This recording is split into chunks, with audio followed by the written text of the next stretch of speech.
So I was just looking at TV about 5 minutes ago, and I caught a segment on Speak for Yourself where they were talking about Eli Manning and the New York Giants. And when I first saw clips of Eli playing, it was the hope that the Giants finally came to their senses and moved on from him. Like I said before, the Giants should have moved on from Eli Manning 3, maybe 4 years ago. The second time he led the league in interceptions, I believe he led the league in interceptions 2 or 3 times. And if it was 3 times, even if it was 2 times, the second time he led the league in interceptions, they should have looked to just release him, trade him, and start trying to find that next quarterback to move on. But they held on to him. They held on to him to some misguided loyalty that I guess they have to the guy. They held on to him, so I'm not going to lie, man. This set the Giants back probably a few years. Like once Eli leaves, it'll probably be a while before they could find a suitable starting quarterback, not just, find that guy to pretty much carry the mantle, but even finding a suitable starter. It's hard to find a quarterback that, that's ready and built to go immediately, and very rarely do you find one in the draft in the first round, second round. Sometimes, some of the most polished and NFL ready quarterbacks are third round or less. And yeah, man, they just keep shooting themselves in the foot, man. And at this point, it's not even funny anymore. It was funny the last couple of years when, you would watch Eli out there, trying to do some semblance of the things that he, I guess, was able to do back then. But if you go back and if you look at Eli's, the seasons in between him winning a Super Bowl, both Super Bowls, average. He's an average quarterback. Average quarterback. If we're talking numbers, because people love numbers nowadays. People love numbers. During Eli's 2 playoff runs where they won the Super Bowl, he was probably the most clutch I've ever seen a quarterback who couldn't perform in the regular season and barely did enough those 2 seasons that they got into the playoffs to go to the Super Bowl, where he looked unbelievable. And he did it twice. So, I'm not saying it's a fluke. I'm not saying that him doing what he did is a fluke. But playoffs don't matter. Playoffs don't matter. That's the argument that is made for Tom Brady all the time. Championships are a team accomplishment. They're not individual accomplishments. That does not say definitively that you are the best because you won X amount of titles. So they look at MVPs. They look at, individual awards of any kind. They look at numbers. They look at Pro Bowls. They look at all these different things. Eli, I probably could count on one hand how many Pro Bowls he's been selected to. He's never been in a running for an MVP. He's never, I don't know. He's just never had the kind of success in the regular season that you would say this dude is really, really special, So they're going to talk about it, and I'm just going to probably say the same shit I've been saying probably for the last 3 times I've talked about this subject. But let's go. All right, welcome back with Lock and Wiley, joined now by Fox NFL analyst Mark Schlereth. Let's move to New York, where Eli Manning's future has been a heated topic of debate the last few years, with a lot of people expecting the Giants to move on from the aging quarterback. But General Manager Dave Gettleman said today that the narrative around Eli is unfair, and head coach Pat Shurmur says he fully expects Eli to be back with the team. This seems crazy to me. Eli's expiration date was like 3 years ago. Hey. And I've been saying that. And as far as I know, I'm the only one that's been saying that. Eli should have been gone 3 years ago, maybe even 4. It just depends on when the last time he led the league in interceptions. He should have been gone a while ago, but they held on to him. And I've been saying this. I've been telling everybody this. I've even made a couple videos about this. He should have been gone years ago. At this point, you're just, the longer you hold on to him, the more you are hindering your potential in the future. I mean, they don't want to move on from Eli because they don't have anybody else.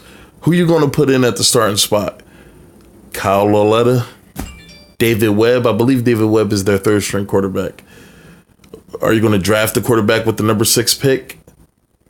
With all the massive holes you have everywhere else on your team?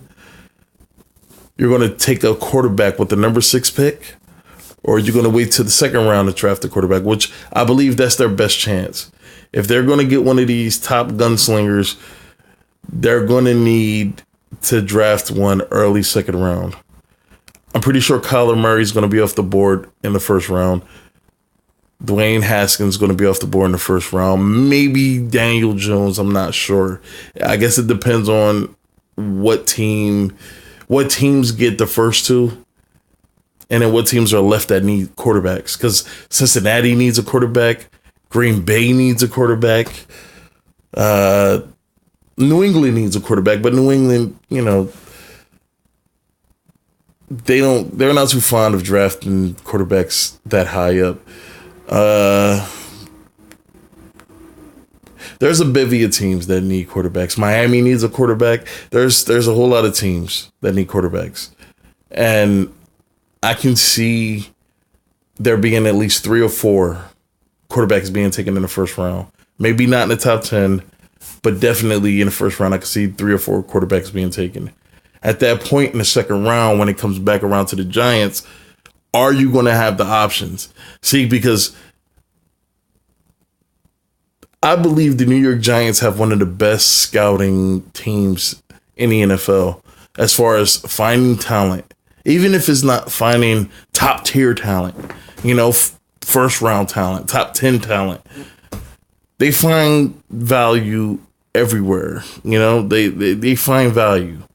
I mean, I can't really think of the last time besides Saquon that the Giants had a top 10 pick that turned into like future Hall of Fame material. I believe it's been a while. And some of their best talent, Odell Beckham Jr. was like a 13th, 14th overall pick. I believe he was 13th. I think that's why he wears the number 13. I could be wrong, but I believe he was 13th. And I just don't know I don't remember the last time I've seen the Giants hit a home run with the top 10 pick. So I don't know. I'm thinking their second pick, their third pick in the second and third round, they're very important. I will be watching intently to see what they do with those 2 picks, because you have a higher chance at drafting a future Hall of Famer in the later rounds than you do within the first 2 rounds. Sometimes even the first 3 rounds. But there have been some pretty good quarterbacking prospects come out in the 3rd round and perform pretty well. Most notably, Drew Brees, Russell Wilson. So we'll see. I can't believe they haven't put the proper pieces in place to move on from him. And if he wants to go someplace else and be a stopgap quarterback, a mentor for someone, he needs to do it someplace else other than the New York Giants. This decision catches me off guard and amazing. It doesn't catch me off. Yeah, I'm with Marcellus, and I don't even know what he's going to say completely. But if that first sentence is what I'm listening to, this doesn't surprise me at all, man. Like, the Giants have shown that they have very poor judgment when it comes to roster moves. I don't know why they gave away Damon Harris, but I believe that Damon Harris was probably one of the top defensive interior linemen, one of the top defensive interior linemen that the NFL has to offer. And the trade that they put together for him, what they got in return wasn't nearly enough as what they potentially could have had if they, I don't know. Look, Max Kellerman says a lot that the Giants are one of the most well-run organizations in NFL history. I don't know about that, man. I don't know about that because they have made very poor decisions, and this Eli Manning decision that they continuously make is just it's just a chip of the iceberg, but it's a very big chip, and it's very noticeable. So, guard, even though I agree with you, the expiration date has passed on Eli Manning. He still has equity in his franchise. Two-time Super Bowl MVP quarterback. He still is box office. People still rally around the name. What is box office? Why do people keep saying box office? Do people go to New York Giants games saying, I can't wait to see Eli Manning throw the football? I can't wait to see Eli Manning in the huddle. That's what you mean by box office? People are lined up around the corner to watch this dude play? That's why you think people go to Giants games? Is to watch Eli Manning play quarterback. He's not box office.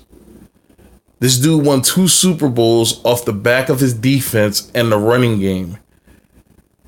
And let's not forget that he had probably 2 of the most fortunate plays in Super Bowl history. The fluke that is the David Tyree catch, and then the Mario Manningham catch, where dude was being sandwiched by 2 defenders when the ball was going out of bounds, which that pass looked like it was a bad pass. People say it's a good pass because it was a completion and it was probably one of the best plays of that game. But that was like, when you watch Mario Manningham go for that catch, like, this dude had to literally extend every inch of his body to catch the ball going out of bounds. And his toes was just inbound. That's how overthrown that ball was out of bounds. Like, I don't know, man.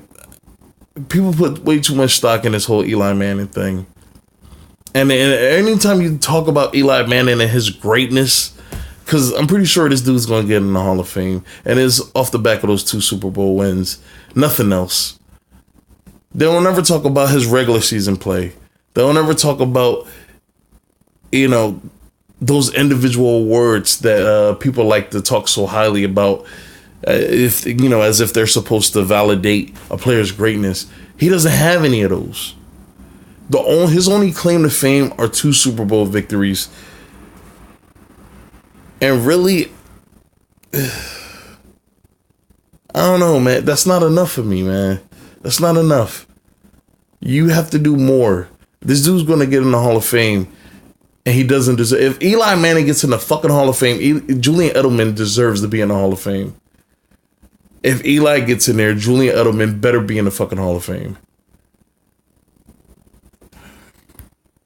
Game of Eli Manning. And his game, other than Archie and Peyton? No, yeah. Get into an argument with a Giants fan. You'll hear it real fast.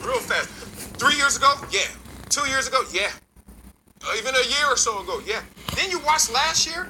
And then you start to see some glimpses of a quarterback that actually played better than advertised. 21 touchdowns, 11 interceptions, 6 games with 100 quarterback rating or higher. No games where he threw over 2 picks. Like, a lot of the narrative that was out there was being recycled. But if you look at the weapons he had around him. Even the most minimalist of quarterbacks can do well, as long as the coaching is good, can do well with the players that Eli has around him.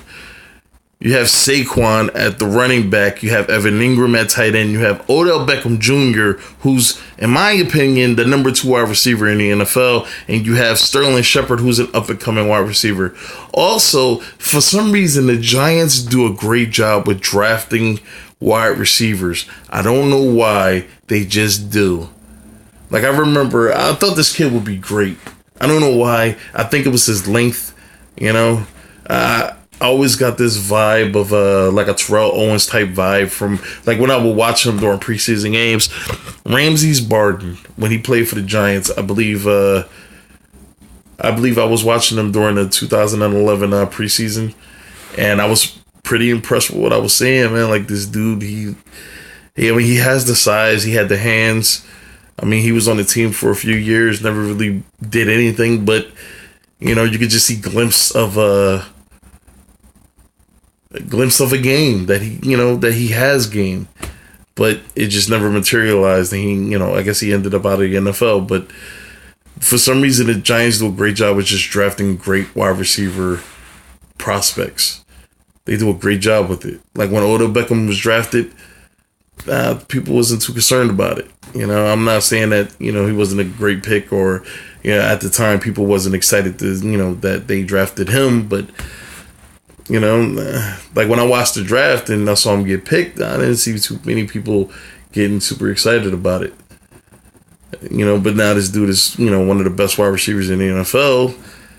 In hindsight, you're always smarter. But, yeah, man, this dude has a lot of weapons he can throw to. There should be no reason. He even had Kevin Boss for 1 year, or that Super Bowl run that they had, where Kevin Boss looked like a Pro Bowl caliber tight end, even though he did nothing the year before or the year after. So, dive into the details of just last year's performance.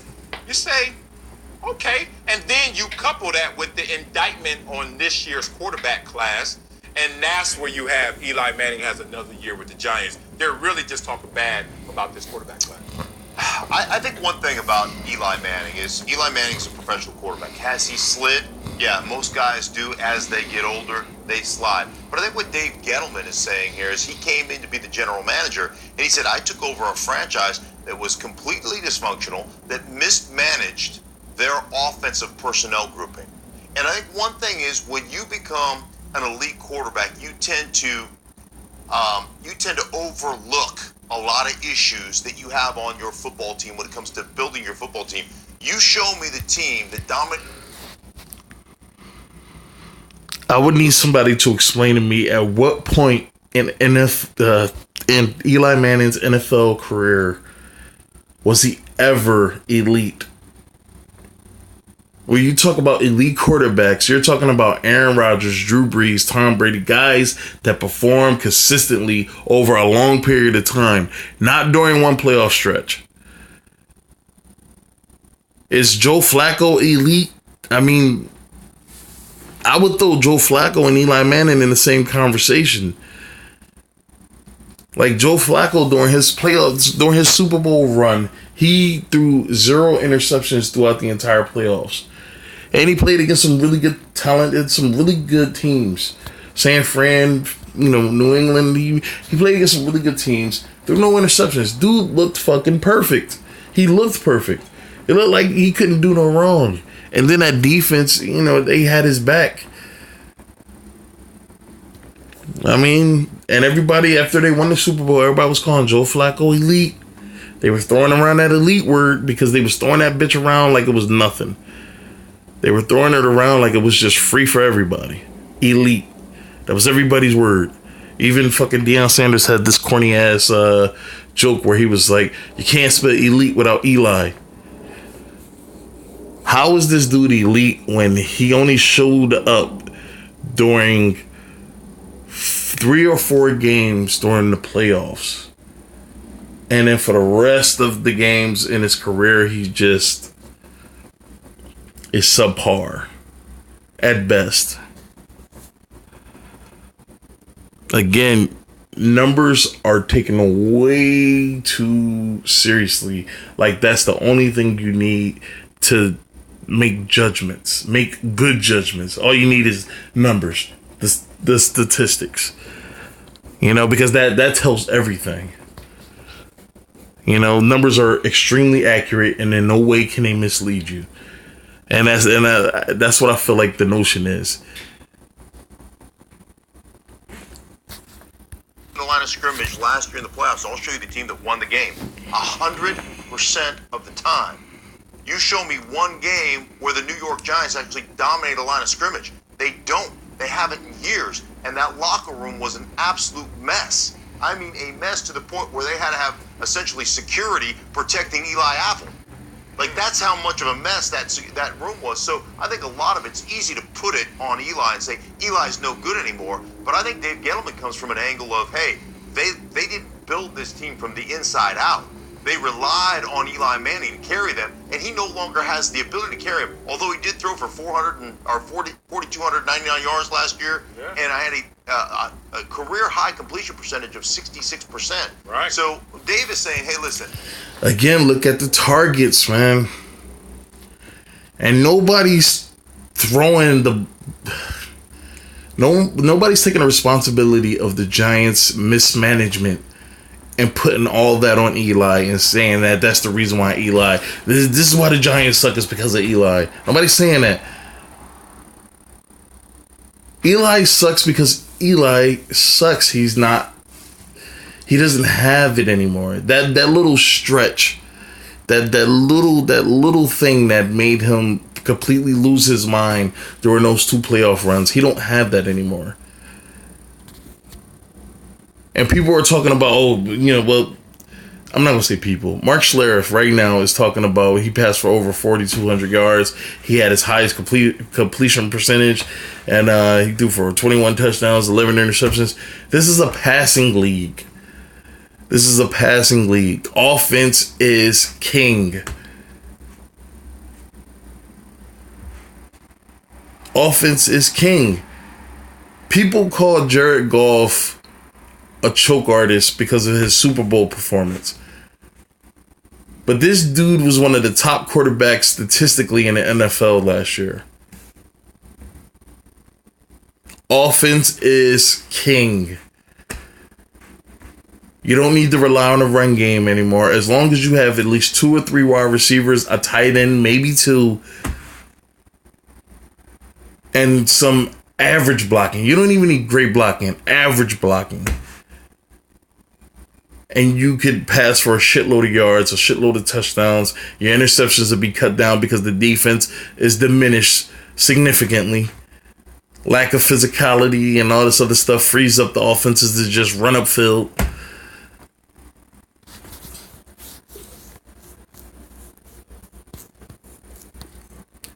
Like, we get caught up in this whole New England hate thing, because for some reason that's all I get from this whole Eli thing, and that's all I get from this is that this is the dude that slayed the dragon twice. This is the dude that slayed the dragon twice. Why are we talking about him with such disrespect? He defeated the greatest organization twice. Why are we showing him such disrespect? And that's all I get from this. It seems like everything that happens in some way, shape, or form has some bearing on New England in some way. Because whenever anybody talks about Eli's greatness, it always goes back to those 2 Super Bowls. Oh man, you're talking about the guy that won 2 Super Bowl MVPs against the New England Patriots.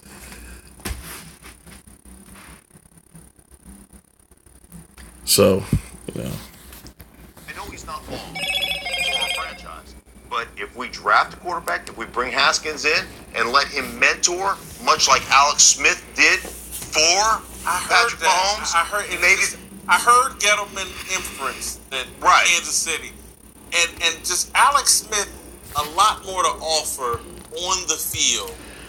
And not only that, Alex Smith had a lot more to offer, but also Alex Smith was significantly younger.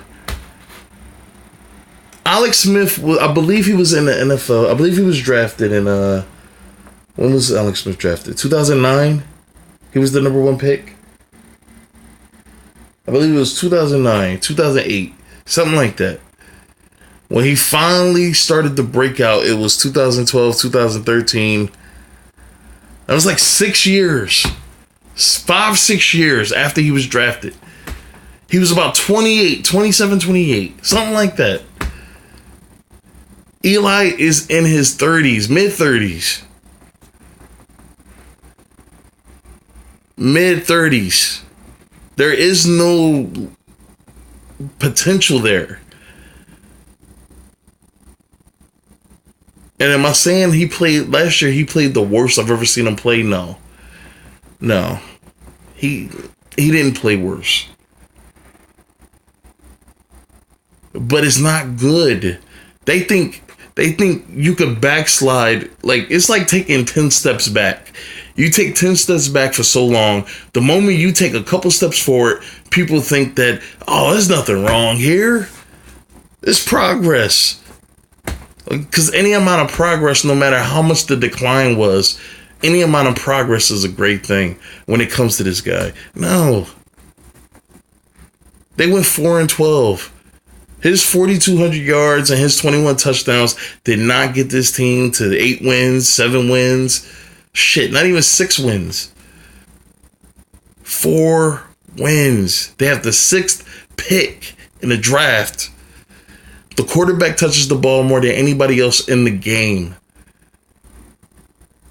You gotta, like, they say that people blame him too much, but there are a lot of people that give him way too much credit and the benefit of the doubt when his game doesn't warrant that he deserves it.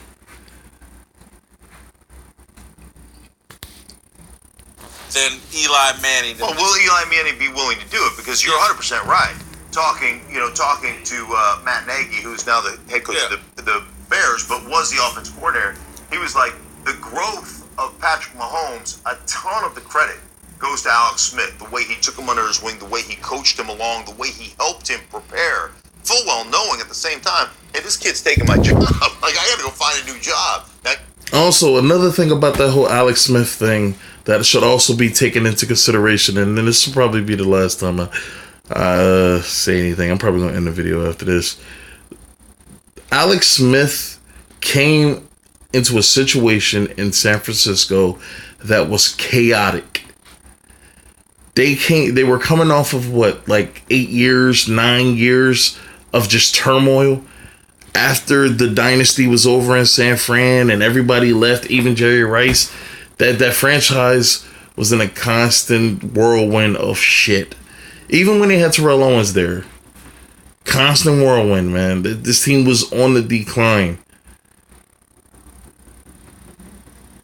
And then as soon as Terrell Owens left, they didn't have anybody else there. And all their talent was gone, man. Shit for years, man. And he came into a shitty situation with a revolving door of head coaches. None of them stuck. I mean, the game plan for that team probably changed every single season. So 1 year you're learning one way to play. You're getting used to it. Then the next year you're learning a different way to play because there's a new coach. You're trying to get used to it. And then the next year you're learning a different system. So Alex Smith's situation was completely different. When Eli got to New York, they were somewhat stable. I'm not saying that they were Super Bowl contenders, but you had Kurt Warner on the team. You had Tiki Barber, Armani Toomer. I mean, you had stable pieces. Michael Strahan. You had stable star pieces on that team. It was a lot. The situation was a lot more stable than San Fran was when Alex Smith got to San Francisco. So you can't really compare the two. And if you really want to say it, age don't mean shit because the older Alex Smith gets, the better it seemed like he plays. I mean, his last year in San Fran, he was great. He was a really good player. His run in Kansas City, great. He probably was the reason why that team was as competitive as they were.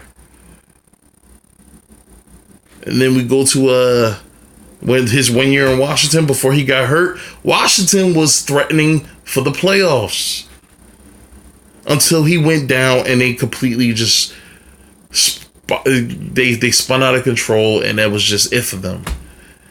They were neck and neck with the Cowboys trying to win the division, and he got hurt. So, I don't know, man. I don't know. It's not the same thing. But that's it. I'm in there.